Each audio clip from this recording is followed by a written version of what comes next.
La ville de Bukavu, située dans la province du Sud Kivu en République démocratique du Congo. On naît, on grandit et on vieillit. L'idéal est de faire en sorte que le troisième âge se passe dans des conditions plus ou moins agréables.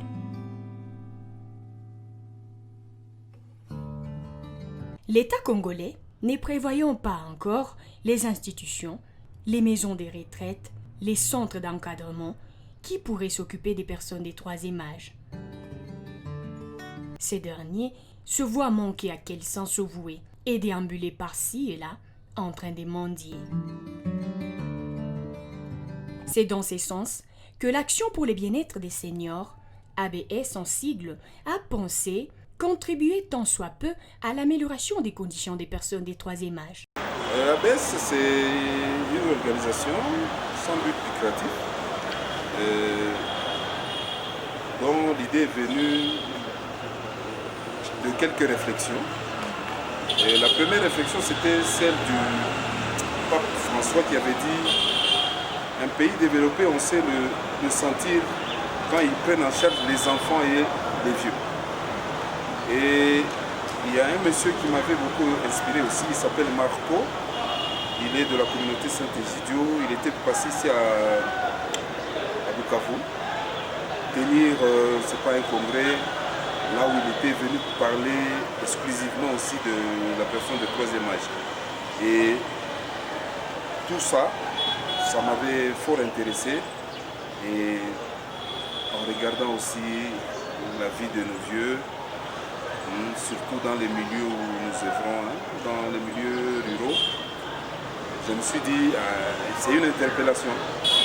Et c'est comme ça qu'avec des amis, nous nous sommes réunis en association pour essayer d'accompagner ces personnes de troisième âge et à dire aussi que nous tous nous tendons vers là.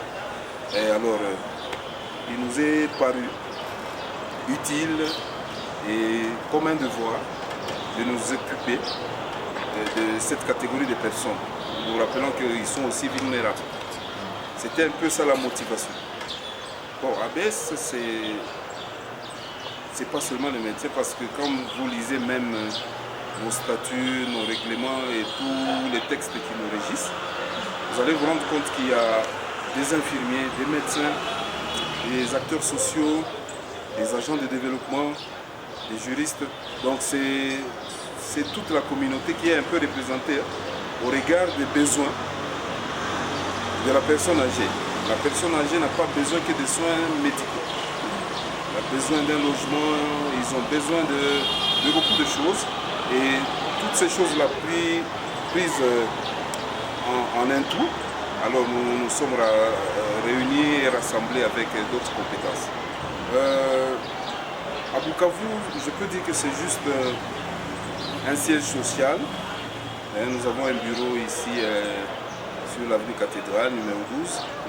Et les actions sont beaucoup menées au niveau rural parce que nous avons constaté que dans les milieux urbains, il y a quelque peu d'organisations avec des entraides, beaucoup de formes d'aide, mais dans les milieux ruraux, ce n'était pas le cas, ce n'était pas évident. Alors nous nous sommes dit, nous attaquons l'axe rural et c'est pourquoi la façon dont nous sommes organisés, au fait, c'est juste une équipe d'accompagnement aussi, si je peux dire comme ça.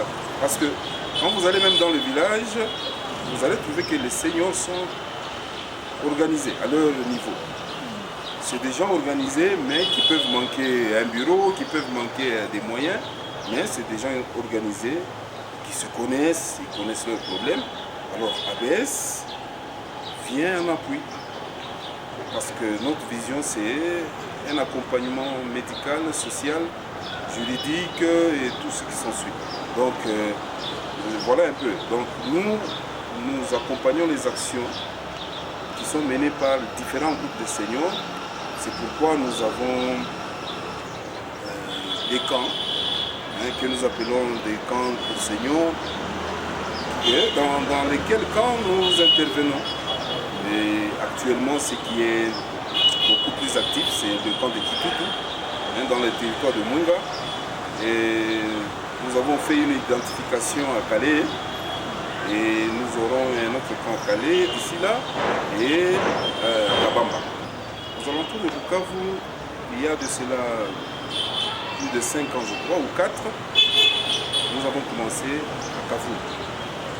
C'est à Kavumu où nous avons commencé. Nous avons fait un petit saut à Mugeri, mais à Mugeri, nous avions compris qu'ils étaient tellement organisés et pris en charge par d'autres structures. Alors on n'a pas voulu empiéter sur d'autres structures pendant qu'il y avait d'autres vieux qui avaient besoin d'aide. Alors nous nous sommes concentrés à Kavumu comme ça. Et maintenant là, c'est Calais, Kitutu et Kabamba dans les prochains jours. En principe, nous avons des points focaux. Nous avons des équipes permanentes ou bien représentants. Parce que pour ce qui est des soins médicaux, ABES ne fait que des petites visites médicales à domicile, en admissant peut-être les premiers soins, parce que quand il y a gravité et autres, compte tenu de la fragilité des seniors, là on est obligé de référer dans des grands centres, des hôpitaux, et dans chaque point, nous avons quand même un représentant qui est en relais et en communication avec le bureau central ici. Et nous avons presque la situation de toutes nos actions et des besoins exprimés. Mais vous savez que les besoins sont énormes. Peut-être que les moyens ne suivent toujours pas, mais avec ce que nous avons, avec l'appui de certaines bonnes volontés de quelques partenaires, on essaie de subvenir un peu à leurs besoins, tant soit peu. Bon, mon dernier mot pour aujourd'hui, bien sûr, ce sera de remercier des personnes que moi je peux qualifier, je ne sais pas, donc ils ont été d'un apport tellement grand, telle enseigne que si aujourd'hui nous résistons encore, si aujourd'hui on peut se permettre même d'étendre ABES, et vraiment c'est grâce à ces personnes-là. Je pense au père Didier Joseph. Bon, le père Didier, lui, c'est le parrain. Quand nous avons commencé, c'était la première personne que nous avons intéressée. Et il n'a jamais hésité. Donc à notre première demande déjà, il était avec nous et il est toujours avec nous. Donc maintenant là, il est en Côte d'Ivoire. Et toujours avec nous en contact permanent. Il y a la famille de Madame Christiane Lavecry-Klein avec sa fille Margot. Elle aussi, elle est d'un grand apport pour ABES, que ce soit sur le plan des idées surtout, sur le plan financier. Ces gens-là, je ne cesserai de les remercier. Il y a Madame Émilie Namuto qui participe aussi à nos différents programmes avec ses moyens. À tous ces gens-là, je ne sais. Ces personnes de troisième âge ont choisi un jour précis, le vendredi, pour passer dans la ville et mendier. Elles sont ouvertes à toute aide, mais sans être sûres d'être sauvées. Voici celles qui vivent en ville avec leurs problèmes. Pourtant, elles ont la chance de croiser les personnes avec une situation économique plus ou moins aisée. Là, en ce moment, j'ai même un problème de courbature. Les ventres aussi me dérangent, beaucoup. Et trop souvent, j'ai la diarrhée. Ce dernier temps, je n'ai rien pour aller à l'hôpital. Souvent, si quelqu'un a pitié de moi et me voit dans cet état, il me fait soigner. Pour manger, je dois aller mendier. J'ai eu un seul enfant seulement, qui n'a pas non plus une bonne condition de vie chez nous au village. J'ai vu chez une amie, nous avons fui la guerre.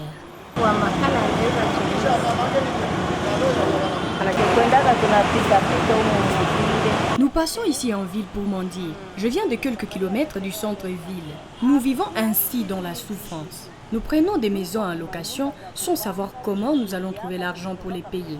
Jusqu'aujourd'hui, nos enfants sont portés disparus car nous avons fui nos villages lors de la guerre de 1996.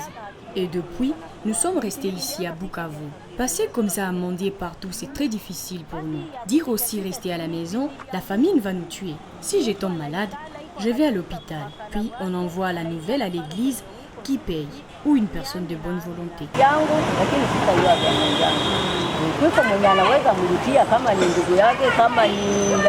Si la conjoncture de la vie ne permet pas aux personnes des troisième âge vivant en ville de s'en sortir sans trop de difficultés, quel sort réserve-t-elle à ces personnes vivant dans les milieux ruraux?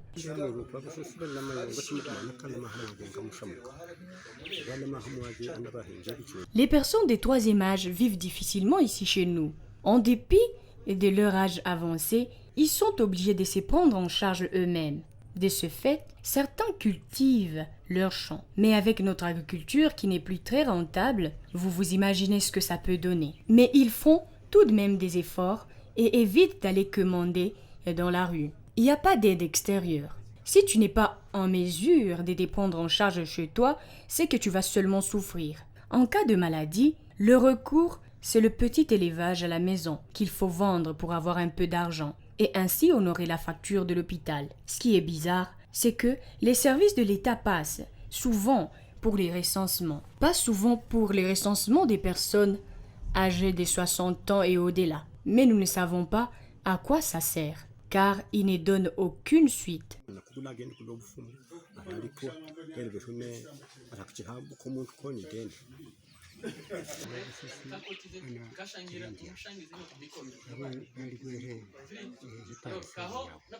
Souvent, les personnes âgées sont obligées de s'appauvrir pour garantir leurs soins de santé. Ils vendent leurs parcelles pour payer les frais de l'hôpital. Et c'est très pénible, car on est vieux, on a une santé très fragile. S'il faut vendre sa parcelle à chaque fois que l'on tombe malade, où est-ce que cette personne va vivre en fin de compte? Ici, il n'y a vraiment aucune organisation qui se charge des personnes de troisième âge. Seuls peut-être les chrétiens les aident à travers les apostolats et les autres gestes. Il faut noter tout de même que nous avons déjà des conditions très difficiles.